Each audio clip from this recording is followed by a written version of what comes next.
Hi ನಮಸ್ಕಾರ, ಹೇಗಿದ್ದೀರಾ? ನಾನು ಪ್ರಭು, ಸೆಂಟ್ರಲ್ ಅಮೆರಿಕಾದ ಕೋಸ್ಟಾರಿಕಾದಿಂದ ಮಾತಾಡ್ತಾ ಇದ್ದೀನಿ.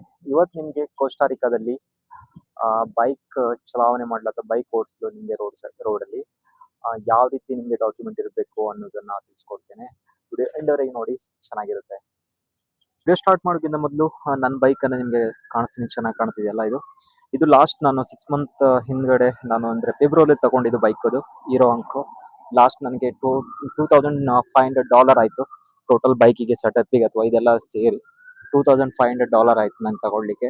ಸೊ ನಾವು ತಿಳಿದು ಹೋಗೋಣ, ಇಲ್ಲಿ ರೂಲ್ಸ್ ಯಾವ ರೀತಿ ಇರುತ್ತೆ, ಒಂದು ಬೈಕನ್ನು ನೀವು ರೋಡಲ್ಲಿ ಓಡಿಸ್ಬೇಕಂದ್ರೆ ಯಾವ ರೀತಿ ರೂಲ್ಸ್ ಇರುತ್ತೆ.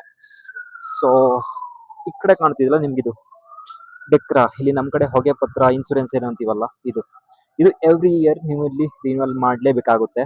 ಇಲ್ಲಿ ಕಾಣ್ತಿದೆಯಲ್ಲ August 26 ಅಂತಿದೆ, ಇದ್ರೊಳಗೆ ನಾನು ರಿನ್ಯೂವಲ್ ಮಾಡಬೇಕು.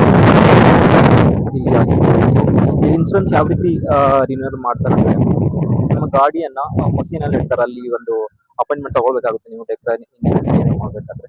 ಸೊ ನಂತರ ಅಲ್ಲಿ ಚೆಕ್ ಮಾಡ್ತಾರೆ ಟೈರ್ಸ್ ಮತ್ತೆ ಲೈಟ್ಸು ಇಂಡಿಕೇಟರ್ ಎಲ್ಲ ಚೆನ್ನಾಗಿದೆಯಾ, ಸರಿ ಇದೆಯಾ ಅಂತ. ಬೈ ಚಾನ್ಸ್ ಅದರಲ್ಲಿ ಏನು ಹೆಚ್ಚು ಕಮ್ಮಿ ಆಯಿತು ಅಂದ್ರೆ ನೀವು ಇನ್ನೊಂದ್ಸಲ ಇಂಡಿಕೇಟರ್ ಅಥವಾ ಚೆಕ್ ಮಾಡಿ ಟೈರ್ ಅನ್ನ ಚೇಂಜ್ ಮಾಡಿ ಮತ್ತೊಮ್ಮೆ ಇನ್ಸೂರೆನ್ಸ್ಗೆ ನೀವು ಅಪ್ಲೈ ಮಾಡಬೇಕಾಗುತ್ತೆ. ಆಮೇಲೆ ನಿಮ್ಮ ಒಂದು ಇನ್ಸೂರೆನ್ಸ್ ಈ ರೀತಿ ಒಂದು ಡೆಕ್ ಅಂತೀವಿ ಇಲ್ಲಿ ತಗೊಳ್ಬೇಕಾಗುತ್ತೆ. ಬೈ ಚಾನ್ಸ್ ಇದು ಎಕ್ಸ್ಪೈರ್ ಆಗಿದೆ ಅಂದ್ರೆ ಪೊಲೀಸ್ ಹಿಡ್ದ ಅಂದ್ರೆ ನಿಮ್ಗೆ ಇಲ್ಲಿ $100 ಫಿಕ್ಸ್ ಫೈನ್ ಇರುತ್ತೆ, ಅಂದ್ರೆ ನಿಯರ್ ಬೈ 10,000 ರುಪಿ ಅಂತ ಹೇಳ್ಬೋದು ಇಂಡಿಯಾದಲ್ಲಿ. ಅದ್ರ ಜೊತೆಯಾಗಿ ನಿಮ್ಗೆ ಬೈಕ್ ಓಡಿಸ್ಬೇಕಾದ್ರೆ ನಿಮ್ಗೆ ಹೆಲ್ಮೆಟ್ ಬೇಕೇ ಬೇಕು, ಇಲ್ಲಿ ಕಂಪಲ್ಸರಿ. ಇಬ್ರು ಕುತ್ಕೊಂಡಿದ್ರೆ ಹೆಲ್ಮೆಟ್ ಹಾಕಿಲ್ಲ ಅಂದ್ರೆ $100 ಫೈನ್ ಇರುತ್ತೆ. ಮತ್ತೆ ಲೈಟ್ಸ್, ಯಾವುದೇ ಒಂದು ನೀವು ಓಡಿಸುವಾಗ ಲೈಟ್ಸ್ ಇಲ್ಲ ಅಂದ್ರೆ ಗಾಡಿಗೆ ಅದು ಕೂಡ $100 ಫೈನ್ ಇರುತ್ತೆ.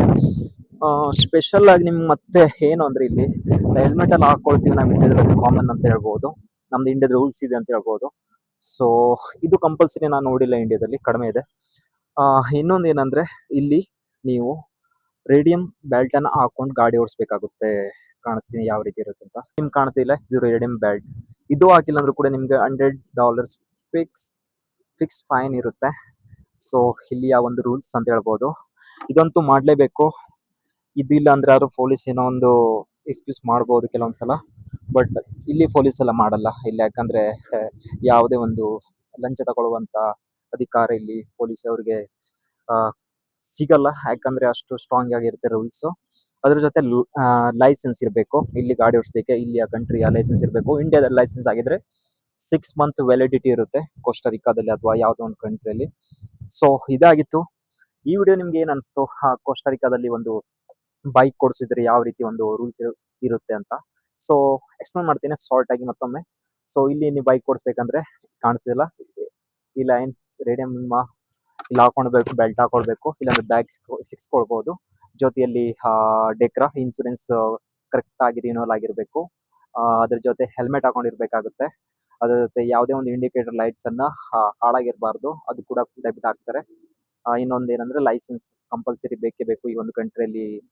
ಬೈಕ್ ಅನ್ಕೊಂಡಿರ್ತೇನೆ. ನೆಕ್ಸ್ಟ್ ವಿಡಿಯೋ ಸಿಗ್ತೇನೆ, ಅಲ್ಲಿವರೆಗೆ ಟಾಟಾ ಬೈ ಬಾಯ್. ತುಂಬಾ ಮಳೆ ಇದೆ ಸದ್ಯಕ್ಕೆ, ಜಾಸ್ತಿ ವಿಡಿಯೋ ಮಾಡೋಕೆ ಆಗ್ತಾ ಇಲ್ಲ. ಸೊ ಸದ್ಯಕ್ಕೆ ನಾನು ಹೋಗ್ಲಿಕ್ಕೆ ಹೋಗ್ತಾ ಇದ್ದೀನಿ. Tata bye bye, next video ಸಿಗ್ತೇನೆ.